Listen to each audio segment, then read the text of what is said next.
देश में कोरोना का आंकड़ा तेजी से बढ़ रहा है। इससे अछूता बिहार भी नहीं है, जिसे देखते हुए बिहार में फिर से स्कूल बंद कर दिए गए हैं। लेकिन निजी स्कूलों के संगठन सरकार के इस फैसले के विरोध में खड़े हैं और ऐलान किया है कि वो 12 अप्रैल से स्कूल खोलेंगे। लेकिन सवाल उठता है कि बढ़ते संक्रमण के बीच स्कूल खोलने की मांग करना कहां तक जायज है। हालांकि सवाल राजनीतिक दलों से भी है कि चुनाव के वक्त कोरोना नहीं होता है, नियमों को ताक पर रखकर चुनाव प्रचार किया जा रहा है। क्या ऐसे राजनीतिक दल एग्जाम्पल सेट नहीं करना चाहिए उन्हें, ताकि लोगों पर इसका असर हो?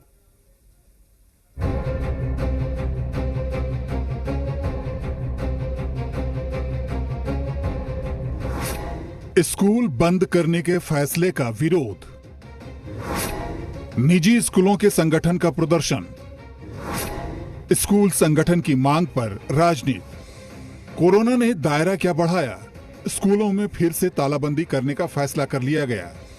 लेकिन इस फैसले का निजी स्कूल के संगठन विरोध कर रहे हैं। दलील दे रहे हैं कि जब दूसरे प्रतिष्ठानों के संचालन पर रोक नहीं है तो फिर स्कूलों पर रोक क्यों? दलील चुनाव प्रचार को लेकर भी दी जा रही है। हमारी मांग है सर कि एक सख्त प्रोटोकॉल के साथ, एक सख्त गाइडलाइन के साथ स्कूलों को खोलने का 12 तारीख से आदेश पारित हो। आदेश में हमें निर्देश दिया जाए कि करना क्या है, समय क्या होगा, कितनी संख्या होगी, क्योंकि जब मार्केट में सब कुछ खुला हुआ है तो स्कूल को भी खुलना चाहिए। निजी स्कूलों की तरफ से पटना में सरकार के फैसले के विरोध में प्रदर्शन किया गया। साथ ही ऐलान भी किया गया कि वो 12 अप्रैल से स्कूल खोलेंगे। लेकिन बिहार के शिक्षा मंत्री बच्चों की सेहत से खिलवाड़ नहीं चाहते हैं। विद्यार्थियों के स्वास्थ्य का रिस्क है, जोखिम है, तो इसलिए सरकार बंद करती है।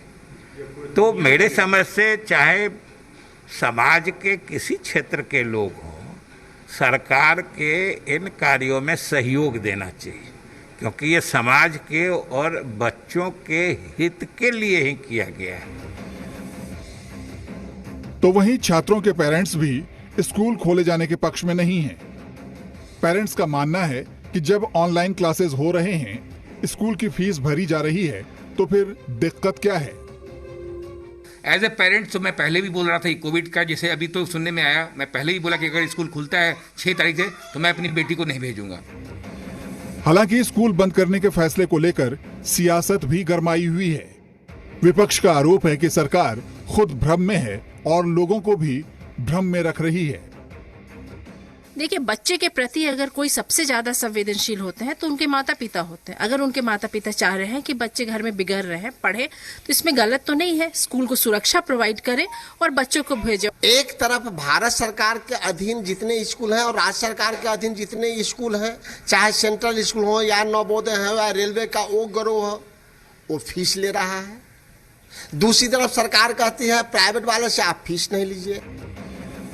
दरअसल निजी स्कूल संगठन की तरफ से जो मांग है, उससे संभव है कोई भी इत्तेफाक न रखे। लेकिन कोई सवाल ही न उठाए, ऐसा एग्जाम्पल राजनीतिक दलों को सेट करना होगा, क्योंकि जब उनकी बारी आती है तो कोरोना गायब हो जाता है, जैसे चुनावी प्रदेशों से कोरोना गायब है। रितेश मिश्रा, जी मीडिया, पटना।